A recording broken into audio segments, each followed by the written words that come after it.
Okay, so this is a new sketchbook I've just finished.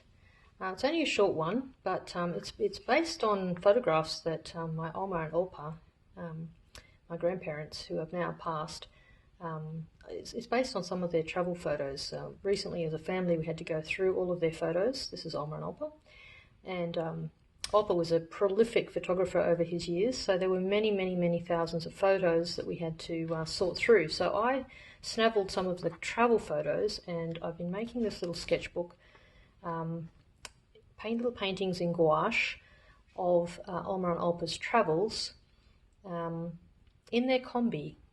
Their combi was called the White Camel, and they travelled a long way, many trips through the sort of, I'd say probably 70s and 80s into the 90s in their combi. And so these sort of images are really evocative of them, and I guess so many of us have photos that old photos, travel photos that we have in albums that, what do you do with them? This is funny, this one. Oma holding the fish. Huh. I actually found quite a lot of photos of Oma in front of public art and in front of, travel destinations. This is such a great shot. I love this photo. Opa, go Opa. 2 for the price of 1. And I love all the colours. The gouache is wonderful to paint with. So this is a opaque watercolour, essentially. And I paint with a large flat brush and try and keep things fairly broad and not get too hung up in detail.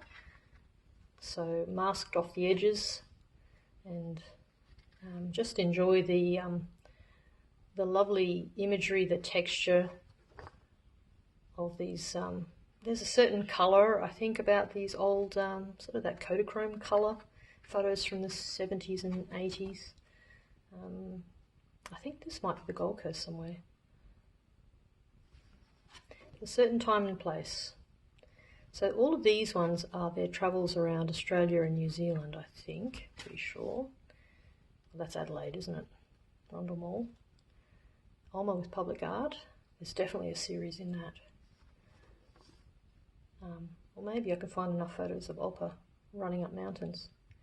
But anyway, it was a short sketchbook, but I think there's more to come.